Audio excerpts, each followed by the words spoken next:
Hi, guys. Hope you're having a great evening. It's Fred and Sheila with Hatfield McCoy Museum and Adventures and FS Investigates. Hey And guys, thanks for joining us. Uh, Seems like there's a lot of interest in this case behind us here mm-hmm.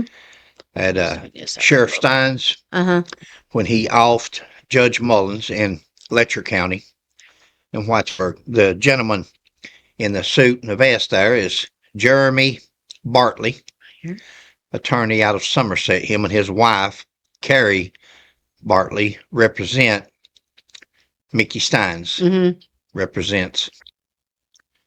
And a lot of interest in this case, Sheila. There really is, because everybody's thinking it's one way and it could go another way. Well, they kept it a mystery. They're not fully telling everything. Sheila has she's followed this daily, and a lot of people covers it. Yeah, and we're just very few followers and subscribers and all that. But they do, the subscribers that she has do like to be kept abreast. Now, this evidently is an interview that they have done with Jeremy Bartley here on Sheriff Stein. So it may give you some more insight as to what's going on. We're going to stop it as we go through, and we're going to comment and talk about things that's of interest. And it's going to be interesting to see what he has to say. All right. Righty, so here we go. We're going to start the video here. There was a threat to his family and to himself. There's no doubt that our client felt that there was a threat to his family and to himself. New details about Mickey Stines, the former sheriff accused of shooting his longtime friend Judge Kevin Mullins dead on camera as his lawyers prepare to say his mental state made him not responsible for the crime. His attorneys are here to explain what they're going for and how it could impact his defense. Welcome to Crime Fix. I'm Anjanette Levy. Mickey Stines used to be in charge of enforcing the law in Letcher County, Kentucky. Now he's accused of breaking it, and it's all on camera. Stines stunned the world when he pulled his gun and shot and killed his longtime friend and former boss, Judge Kevin Mullins, in the judge's chambers last September 19th. The two men had had lunch earlier that day, and no one noticed anything out of the ordinary. Then around 3 p.m., Stines and Mullins were in the judge's chambers talking. Detective Clayton Stamper explained during a hearing what was on surveillance video at a hearing last year. I was told that Sheriff Stines had tried to call his daughter, and he had tried to call his daughter from the judge's phone also. Then, for some unknown reason, Stein shot Judge Mullins. I wasn't present, but when he was taken into custody, I was told by one of the other officers that were there that he made the comment, "They're trying to kidnap my wife and kid." Deputies raced to the courthouse for the unusual call that Judge Mullins had been shot. Go ahead. What do you got? Shots fired in the Letcher County Courthouse and somebody shot Judge Mullins. You're a kid. No, sir. Just come out on the radio. Body camera footage shows Stines being taken. Wow. Guys, we've covered this before, Sheila and I, on that video, on that footage in that car with that state trooper laughing. Why would somebody laugh over somebody being shot? And we thought it was odd that a Kentucky state trooper would laugh because anybody got shot, even if it's a bad guy. It's just something that doesn't sound good. Now, with everything that's been said, and after watching the last video where they're traveling the country roads and they're traveling down 80 to go to Leslie County to take the sheriff to jail, you start wondering his paranoia and different things. And this is a great reporter right here. She is Angelina Levy. Miss Levy. Levy. And for the good story, Crime Fix and all this and that, this is, they really do some good interviews. And she does a good interview here. She sure does. But going back to that trooper laughing, now instead of being like it was just a a funny laugh or a nervous laugh. Somebody said online, said, "Oh, it's just a nervous laugh." I don't know. I've done police work for 40 years. I didn't. I don't know.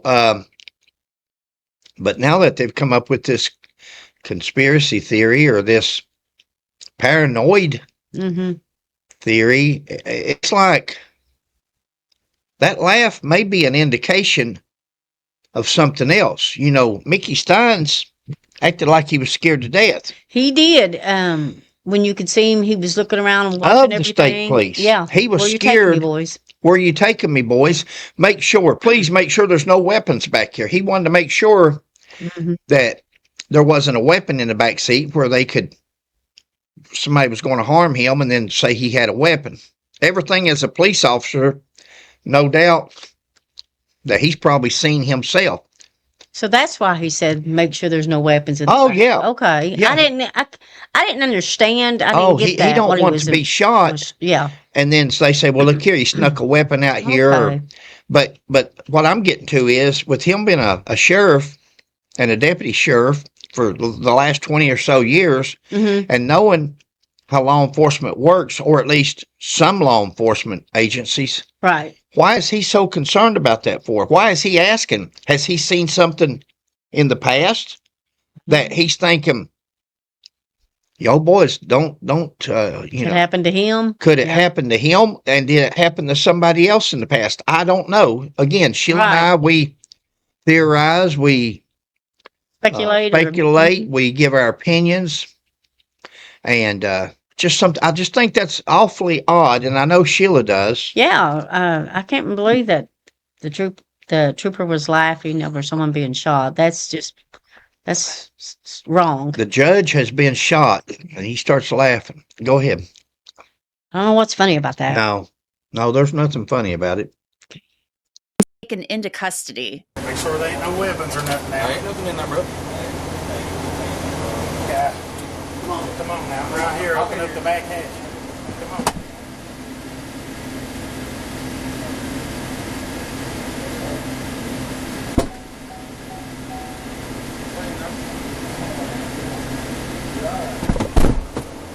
Now, come on. You heard Stines tell the troopers to make sure there weren't any weapons in the back of the cruiser. He then talks a little bit more. Y'all gonna leave me in here and let me die of heat exhaustion? No, I can't get up in there. Come on now. Come on.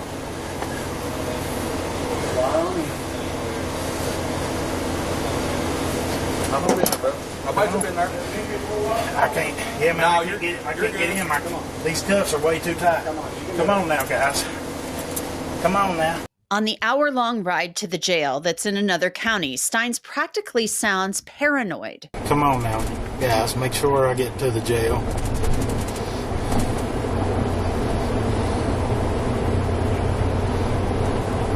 At times, it's hard to hear the troopers in the cruiser, but they try to talk to Mickey Stines on that long drive to the jail. Come on now, guys. I was asking why you done it.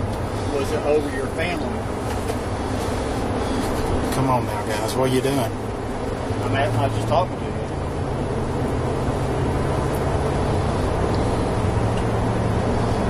I'm just asking, was it something to do with your family?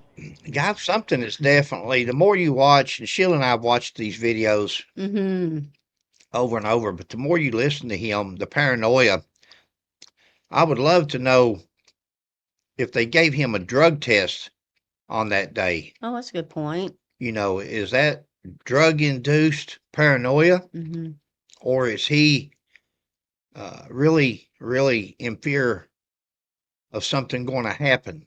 Well, he sounds like, to me, in my opinion, he sounds like he's really afraid that something's going to happen. Yeah. Because he kept just saying, what are you doing?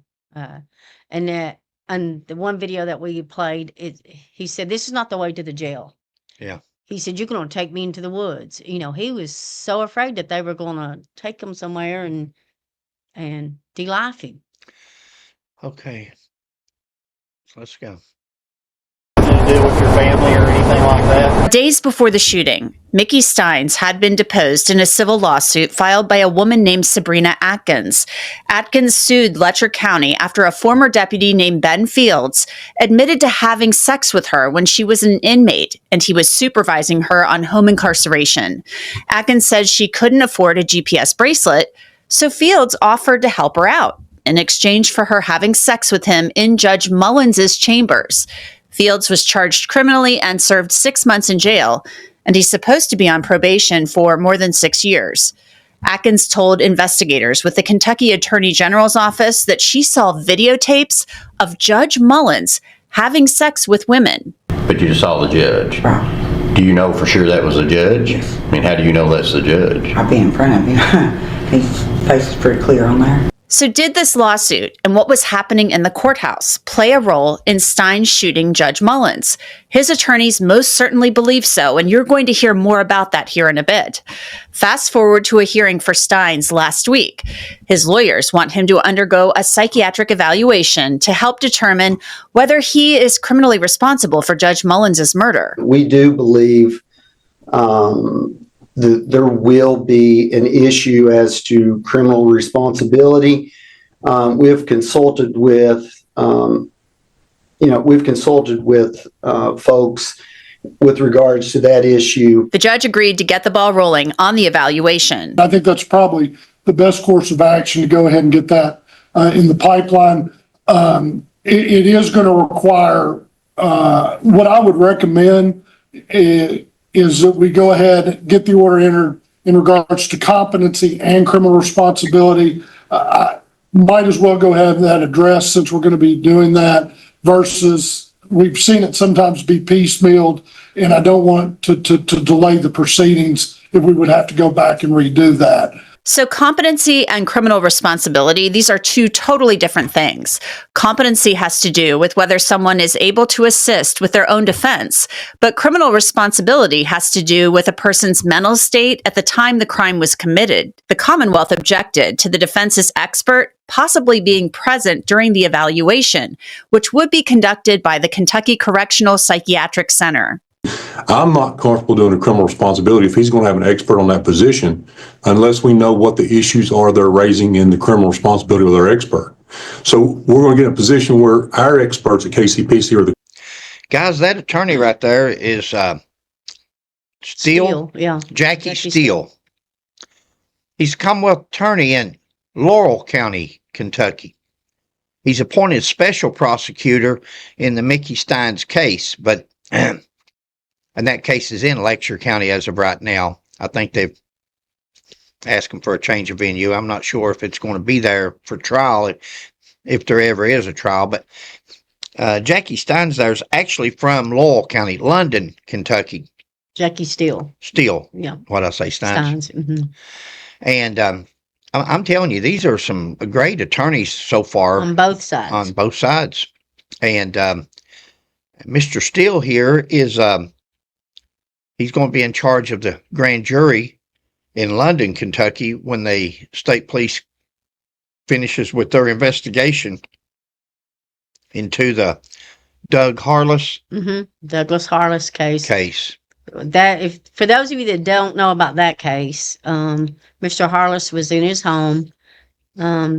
Police came there. They were supposed to go to 489 Van Zant Road, but they went to 511, which was Mr. Harless's home. And they entered in and de-lifed him over a weed eater.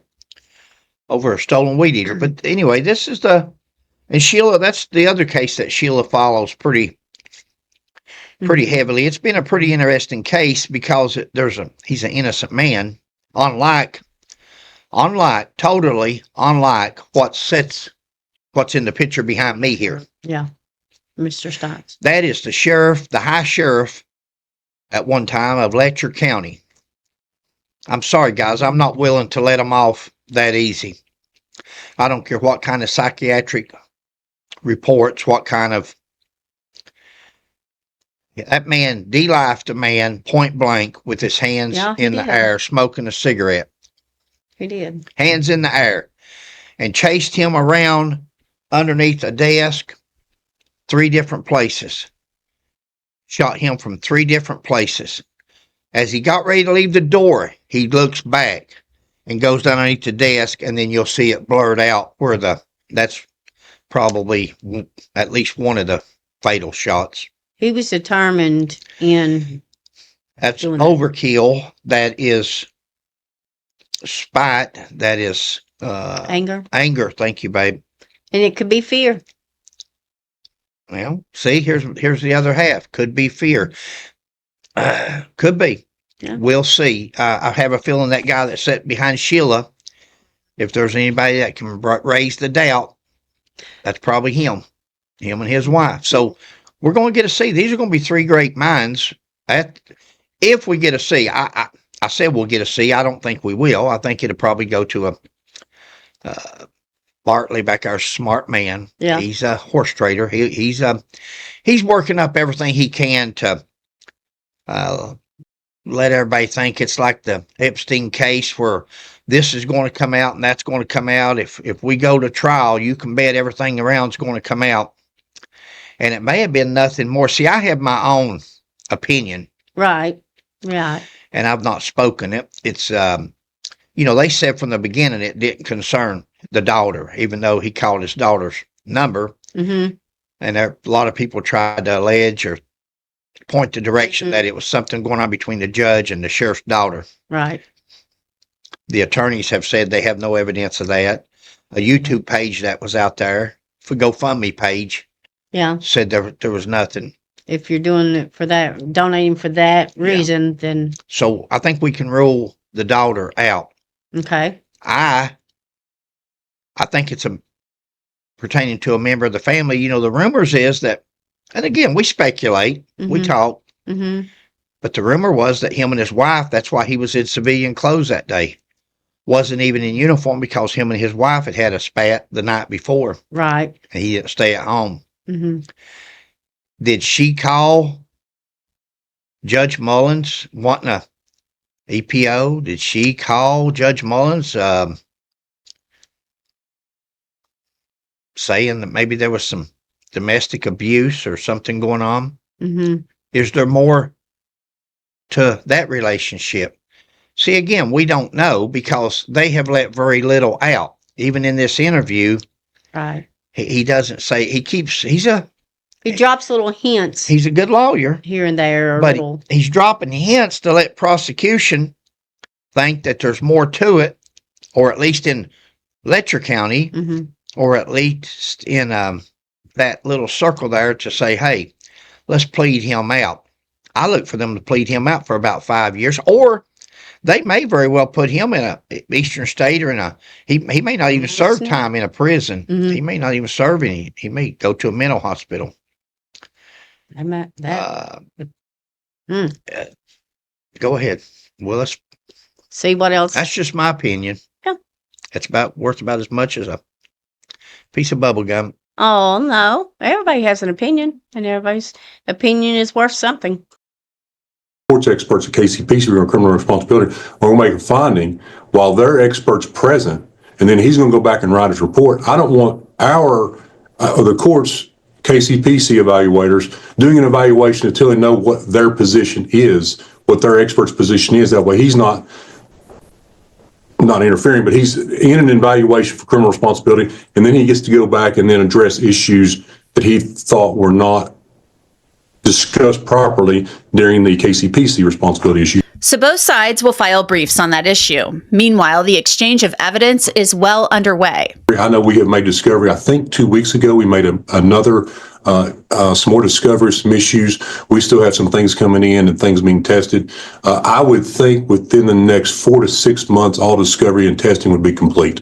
I want to bring in Jeremy Bartley. He represents Mickey Stines in this case. So I want you to kind of break down, Jeremy, what exactly you're looking for here with the criminal responsibility evaluation. I mean, is this something that you would present to a jury, or would this be something that would be evaluated pre-trial? Well, it has the potential to be both.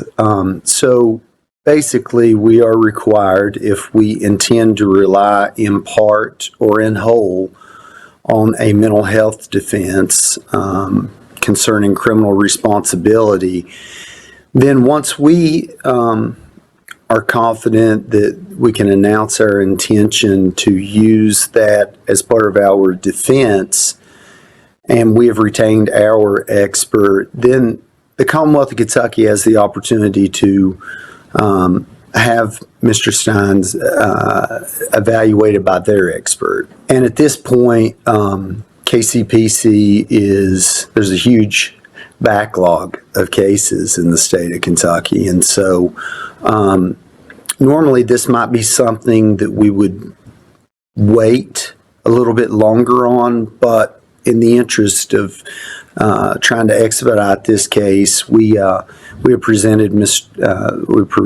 Mickey for examination now.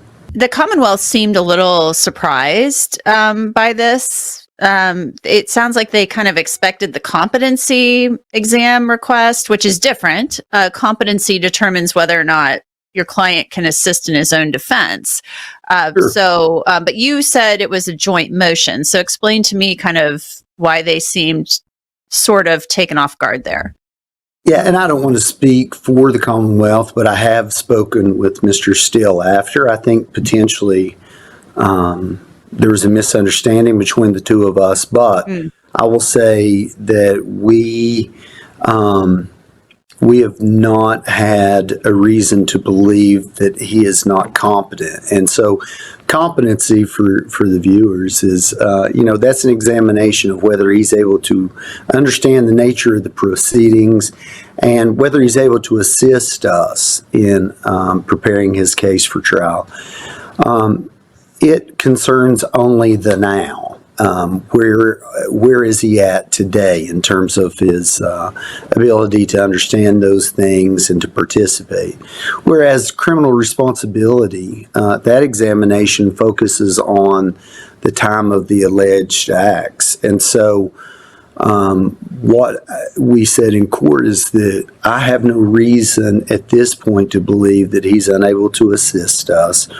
I believe that he understands the nature of the proceedings, but I do believe that his defense will in part rely upon a mental health defense. In the Commonwealth of Kentucky, the statute is very clear.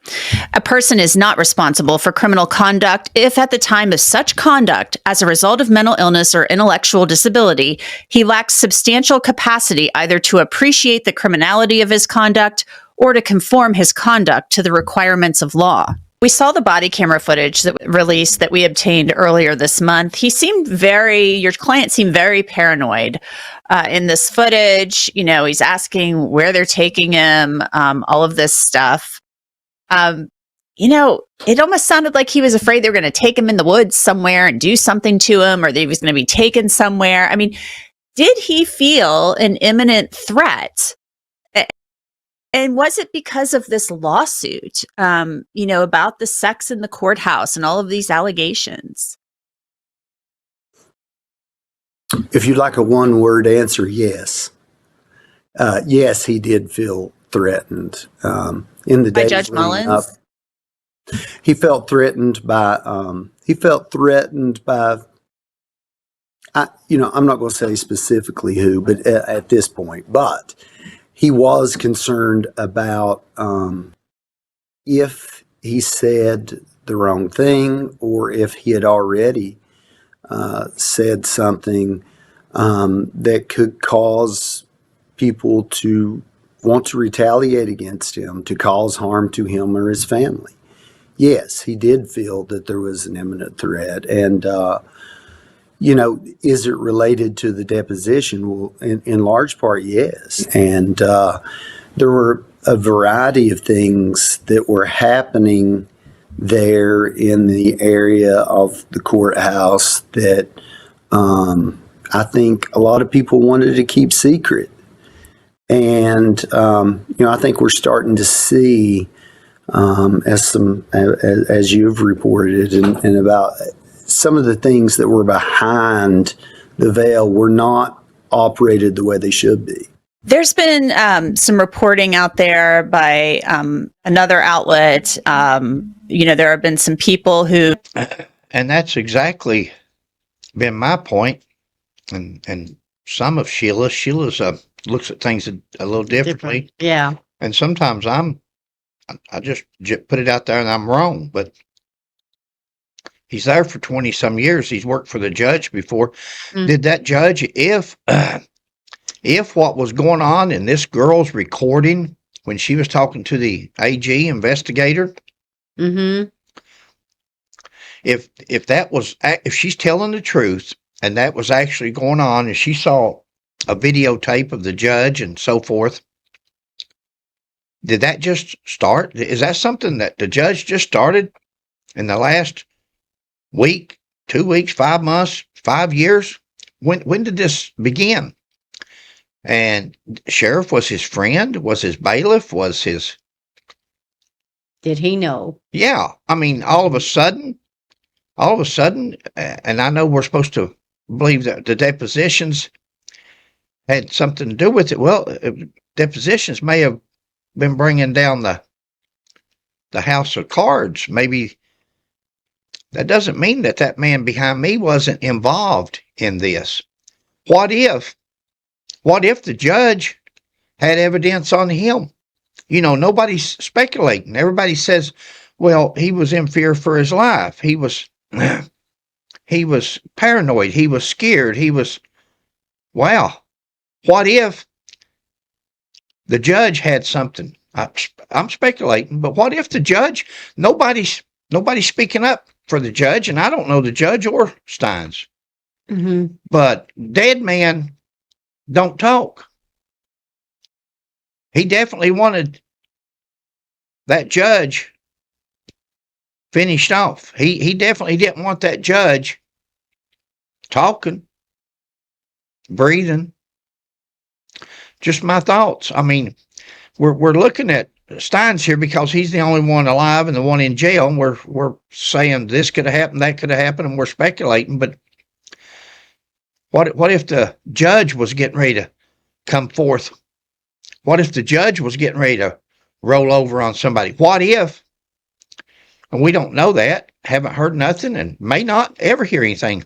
What if the AG's office, who investigated that girl and had her on tape when he said, who did you see having sex in that office? And she said, the judge. And he said, how you know it's the judge? And she said, I've been before him before. I know him. So what if that investigator, we haven't heard anything else on that, or I've missed it? What if the Attorney General's office was actually investigating the judge, and the judge was actually giving evidence against something maybe the sheriff had done? We know here in Kentucky, I used to work for one. We know all about corrupt sheriffs. Again, though, when they went out to eat, everything was fine. And the judge told him, said, do we need to take well, now that's in whose perspective? Who's the waitresses, the people sitting at the next table? Who's a mental evaluator that can sit there and say, are they going to get into it at the table? Are they going to a sheriff and a judge? I mean, these are not two. But what happened in between that time frame and when he went into the judge's chambers that made him good question so upset? In between the time from the restaurant to that's the $1 million question. $1 million question. Now, another thing, Sheila, is these cell phones that was confiscated. Yeah. If I'm not mistaken, that detective there said he took one of the deputies, the female deputy's cell phone, because Mickey had texted her. What is on that phone? What did he text her? Did he text her and say, I'm going to do this? I'm so peed off. The judge did this, or fed up with, what is on those phones? Hopefully those phones is going to tell us something. I'm so hoping this case goes to trial so we can find out. Otherwise, it's always going to be a myth. And what did Mr. Fields, wonder why he knows? Ben Fields, the guy that got in trouble. Ben? Yeah. Call me and Sheila. We would love to get 606-669-0364. We'd love to talk to you. Yes. So if any of y'all out there that know him, just pass along our number to him, please. Tell Ben Fields we'd like to interview him and ask him some questions. Mm-hmm.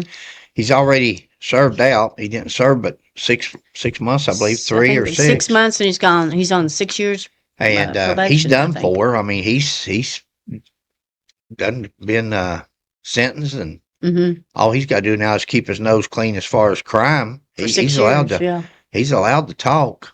Yeah. Go ahead, Punk. I'm sorry. I get sidetracked. No, so you want to go ahead and play the video, I guess. Okay.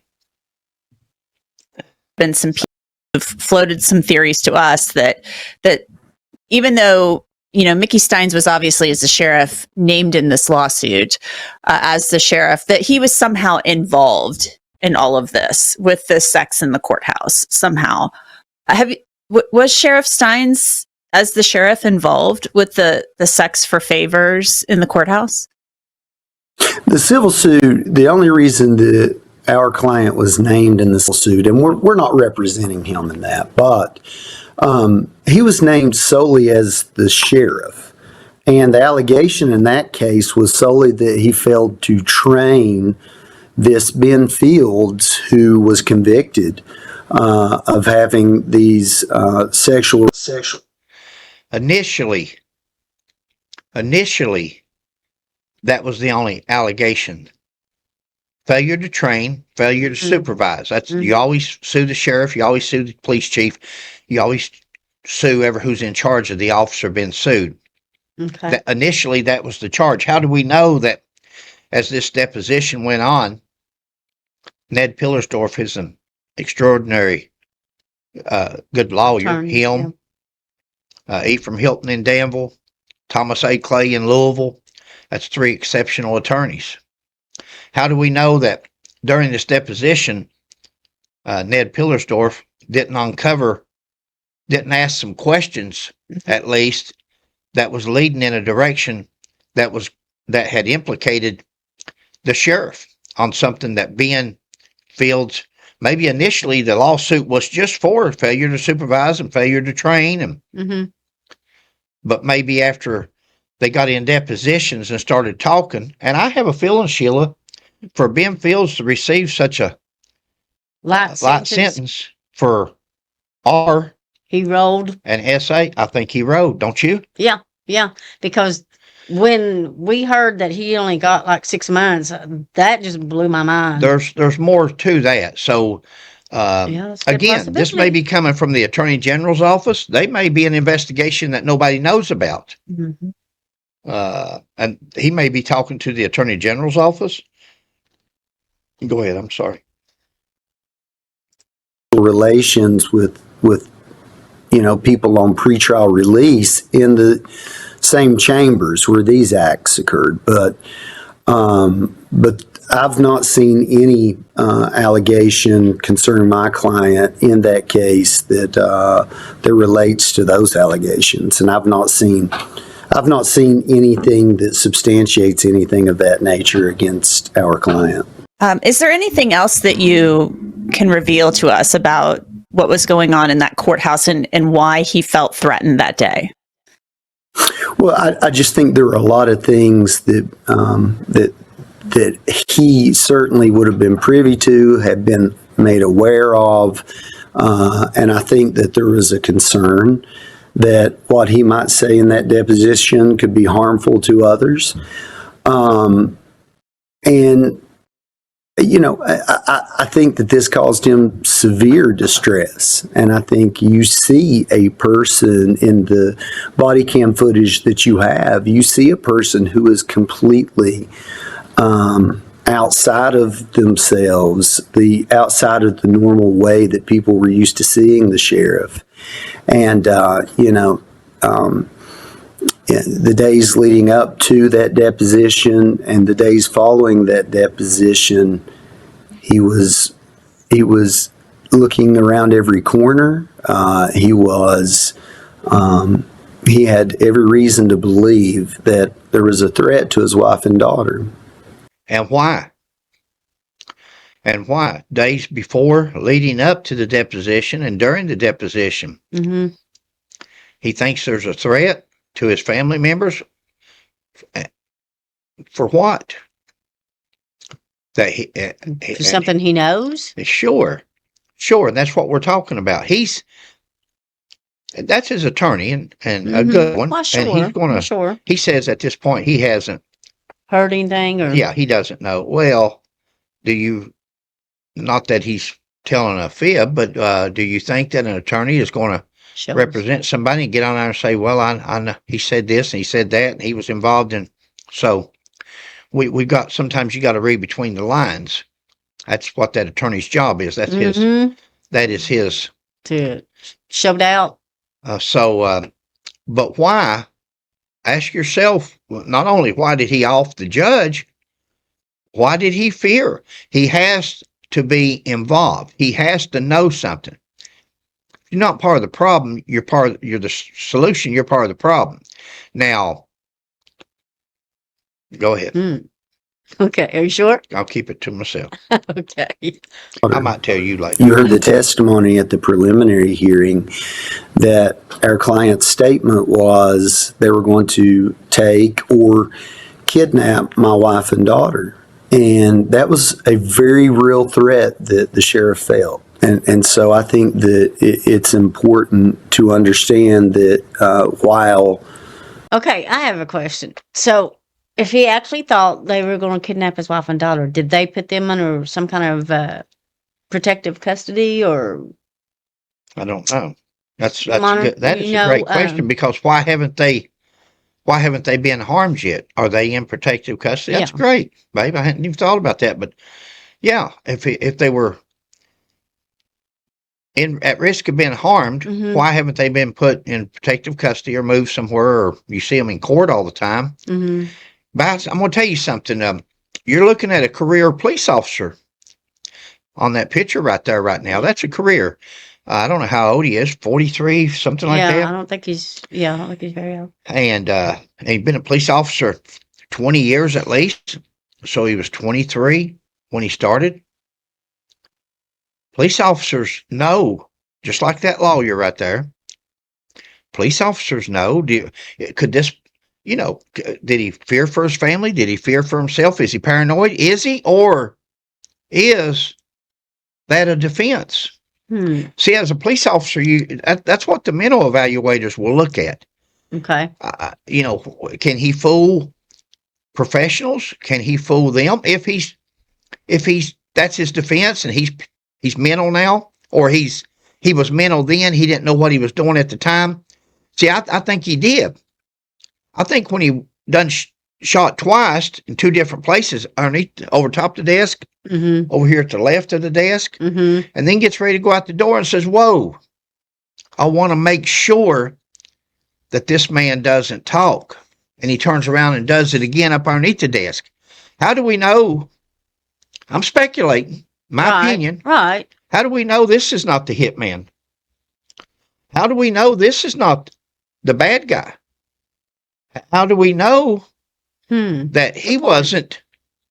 He may be paranoid now because he realizes how he got to the judge.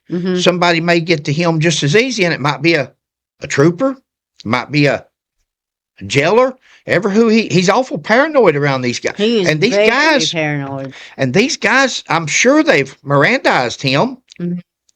Surely they did at the courthouse that day. The stamper, he said he talked to him briefly, and he said his family was in danger or kidnapping. But yet this officer or those officers, I don't know how many's in that cruiser, but they are persistent. They don't want nothing but ask questions. Was it about your family? Was you scared for your family? What's this all about? You don't interrogate them in the back of a police car. Not a case like this. This is not a case. There's nothing about this case is from the trooper laughing. Oh, yeah. And saying the judge has been shot to a sheriff that's been escorted to jail, and he's paranoid of the very officers. That's he kept saying, just treat me fair, guys. Top of the line state troopers, supposedly. And he's doubting them. Which reminds me, guys, go to Fred McCoy 40. Go to Fred McCoy 40 and look at some of the videos I've got on my channel, and you may understand why he doubts and why he was afraid that day of the state police. Yeah. May explain why the state police were laughing. Maybe they knew something. Oh, maybe we'll find out. I mean, it's enough to definitely not just opinions, right? And speculating, but it's not just us. It's people that we talk to, and the Kentucky State Police here in Kentucky's losing every bit of their reputation. And go ahead. This is not a whodunit case. You have a video. There was a shooting, but there is a real husband, a real father, and a real human who was placed in a absolutely... How many of you out there right now is thinking to yourself, yes, there was. Yeah, there was a real human, a real father, and a real husband. Judge Mullins. You know, guys, everybody always says you're innocent till proven guilty. I know there's some bad allegations out there on the judge. Don't know him from Adam. But they're just allegations, and he's deceased. Well, they're allegations on tape from a person that's been incarcerated. So who has the alleged tapes of all the this Attorney taking place? General's got them, from what I can understand. But again, where's the tapes? Exactly. Now, that's the question. This person says that she's seen tapes. Where are those tapes? Is that on somebody's phone? That might be why they took the phone. Why haven't they been produced?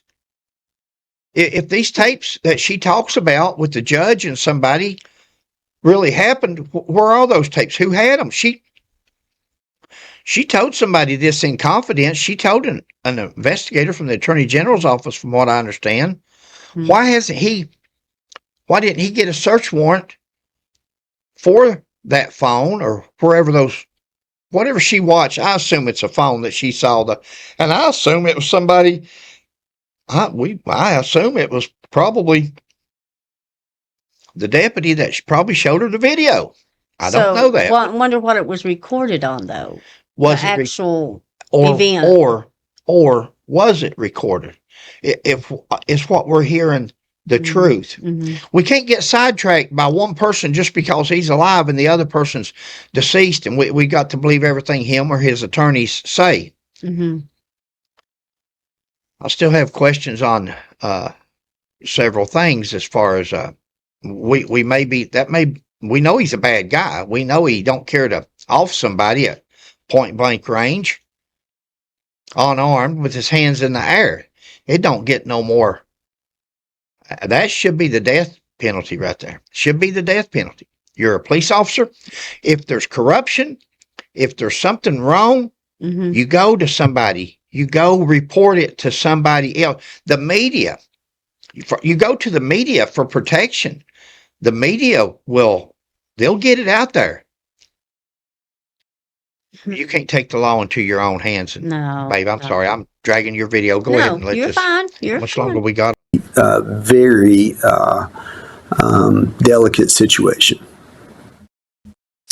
Well, we will stay tuned. Jeremy Bartley, thank you so much for coming on. I appreciate it. Thank you very much. Just to be okay. Hey guys, lady right there on what's that called? Crime Fix. Crime Fix is an excellent reporter. For the rest of her interview, go over the Crime Fix. She goes on some more.